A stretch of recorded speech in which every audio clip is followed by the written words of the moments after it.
Kamusta po ang Sunday nyo? Kami po ganito. We always attending Sunday Mass. Kahit umulan, bumagyo, o kahit sobrang init, o kahit na napaka-busy namin. Kasi ganito ko tinuruan ng mga anak ko. Na kahit gaano pa tayo kabisi sa buhay, kailangan pa rin po natin magpasalamat. Hindi lang dahil sa mga biyaya, kundi rin sa mga pag-guide sa atin ni Papa God. Na makaraos tayo sa araw-araw. Ako ganun Ipinapasa Diyos ko na din talaga lahat ng mga sacrifices ko at mga trials, pati mga hinanakit, ultimo mga problema ko. Dito ko lagi binubulong kay Papa God. Pero syempre, mas marami yung pasasalamat ko kasi grateful ako for having God. After namin magsimba, eto, napadaan lang ako sa grocery store. Ang sabi ko, bibili lang ako ng kaunti. Ayun nga, yung kaunti ko na parami. Ganito naman palagi kapag iniisip ko yung mga anak ko. Pero syempre, single mom, kaya kukuha tayo ng mga discounted na. Tuwing Sunday lang din kami nakakatikim ng mga pagkain sa labas. Mahirap na kung lagi kami kakain sa labas. Naku, napakabigat sa bulsa at ang lalakas kumain ng aking mga anak. Then after ko sila mahatid, eto naman sinamahan din ako ni Bunso. Ako'y magla-live selling. Pang extra din to. Pandagdag din sa mga panggastos. Go! Woohoo!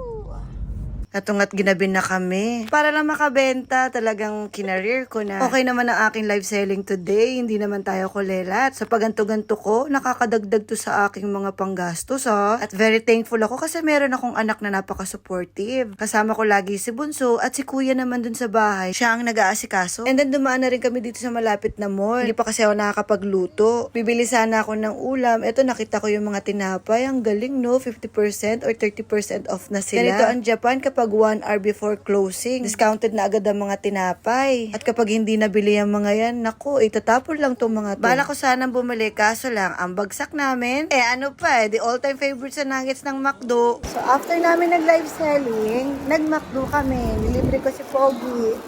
Gastos pa rin.